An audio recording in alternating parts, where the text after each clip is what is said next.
जीवनमा यात्रा गर्दा बाटामा मलाई डुबाउने खाडल आए, तर यीशुले आफ्नो अँगालोमा उठाएर हिँडाल्नुभयो म त्यस खाडलभित्र नपसु भनेर। मलाई यीशुले पापको खाडल र दुःखद अवस्थाबाट निकालेर आफूसँग हिँडाल्नु भएको छ। त्यसै कहाँ बिर्सन सक्छु उहाँको प्रेमलाई। म मान्छे हुँ तर मान्छे जस्तो थिएन, तर यीशुले सुन्दरतामा परिवर्तन गरिदिनुभयो ताकि म सुवासना फैलाएर हिँड्न सकु भनेर। यीशु महान मात्र हुनुहुन्न रहेछ, उहाँ दुःखको सहारा पनि हुँदो रहेछ। मैले कहिले पनि सही र असल बाटो छानेको थिएन, जता जान मन पर्यो त्यतै जान्थे, तर यीशुले एउटै बाटो देखाउनु भयो, अनन्त जीवन। म मेरो परिवार लास्ट स्थिति गरिब र दुःखद अवस्थाबाट आएका हौँ, तर यीशुलाई पाएर धनी भएका छौँ। मैले भरोसा गरेको मानिसहरूले मलाई पहिले नै छोडेर गएका थिए, तर धोका पाएको म एउटा व्यक्तिलाई यीशुले चुन्नुभयो। यो संसारमा असल मानिस र धनीलाई माया गर्दा रहेछन्, तर यीशुले म असफल मानिसलाई उहाँले सफलमा परिवर्तन गर्दै हुनुहुन्छ। अँध्यारो ठाउँ बाटो अँगालेर हिँड्ने मानिसमा उहाँले ज्योति ल्याउनु भयो ताकि म अनन्तको जीवनको बाटो देखु भनेर। हिजो पागल पागल भन्ने समाजमा यीशुले मान्छे बनाउनु भयो ताकि तिनै मानिसलाई यीशुको प्रेम बताउन सकु भनेर। मैले आफ्नो सम्पूर्ण जीवन सुम्पिदिए यीशुलाई, उहाँले आफ्नो सुन्दरताले भर्नु हुँदैछ।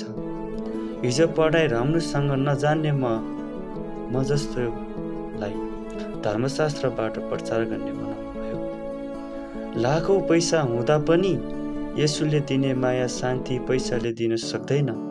मलाई हिजो केही नहुँदा पनि यीशुले खुवाउनु हुन्थ्यो। संसार टलेर तसनस होला, तर यीशुले म प्रति गर्ने प्रेम विचार परिवर्तन हुन सक्दैन, तसनस हुन सक्दैन। हिजो मान्छे भएर म मान्छेलाई बुझ्थेन, तर आज यीशुको प्रेमबाट बुझाउन सक्ने भएको छु। म उहाँमा भएदेखि यीशुले मेरो खुट्टादेखि कपालसम्म चाहिने शरीर प्राण आत्मालाई वास्ता गर्नुहुन्छ। सबै कुराको स्रोत उहाँ नै हुनुहुन्छ। असल चेलाले परमेश्वरलाई सोधेर निर्णय गर्छ। जब तपाईँले परमेश्वरलाई सुम्पनुहुन्छ आफ्नो जीवन, तपाईँको जीवनको निर्णय उहाँबाट आउँछ। प्रार्थना गर्नु भनेकै उहाँमा भरोसा गर्नु हो। भरोसा नगर्ने मानिसले प्रार्थना पनि गर्दैन। मानिसको जीवनको मूल हृदय हो र यो हृदयलाई अनन्त जीवनको स्रोत यीशुसँग जोड्नु पर्छ। परमेश्वर अदृश्य हुनुहुन्छ, उहाँले जे काम गर्नुहुन्छ त्यो काम दृश्य रूपमा देखिन्छ। जब तपाईँ प्रशंसा गर्न थाल्नुहुन्छ, तपाईँले नदेखेका बन्धन तोड्न थाल्छन्। हाम्रो जीवनको चाहिने सबै कुरा उहाँको उपस्थितिमा पाइन्छ। संसारको ढाँचामा चल्ने मानिस परमेश्वरको हृदयलाई बोक्न सक्दैन र परमेश्वरको हृदय बोकेको व्यक्तिले संसारको ढाँचामा चल्न मन पराउँदैन।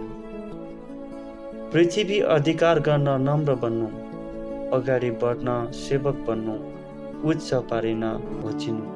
परमेश्वरले जुन प्रेम हामीलाई गर्नुहुन्छ त्यो प्रेम अनन्त जीवनलाई हो। प्रेम र दयाले भरिन यीशुसँग समय बिताउनु, रिस र क्रोधले भरिने हो भने शैतानसँग समय बिताउनु, किनभने हामी जेसँग समय बिताउँछौँ त्यस्तै बन्छौँ। प्रेम सबलाई गर्नु, भरोसा केहीलाई मात्र गर्नु। प्रेम सबलाई गर्नु, शैतानलाई नगर्नु। दुःख परमप्रभुको उपस्थितिमा पखाउनु, किनभने गुहार र उत्तर उहाँबाट आउँछ। हिजो शैतानले मानिसलाई सताउँथ्यो भने आज विश्वासीले शैतानलाई येशूमा भएर सताउनु पर्छ।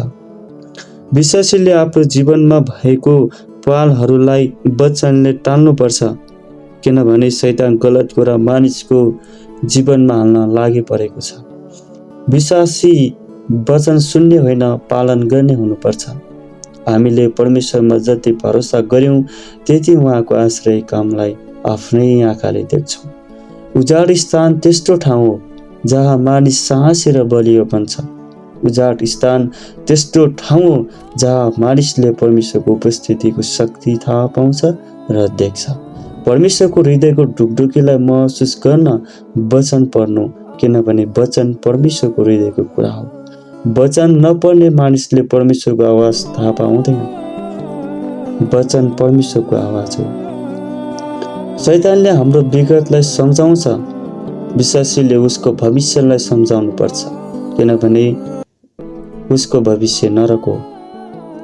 कोही रथ र पैसामा भरोसा गर्छन्, तर विश्वासी परमप्रभुमा भरोसा गर्ने हुनुपर्छ।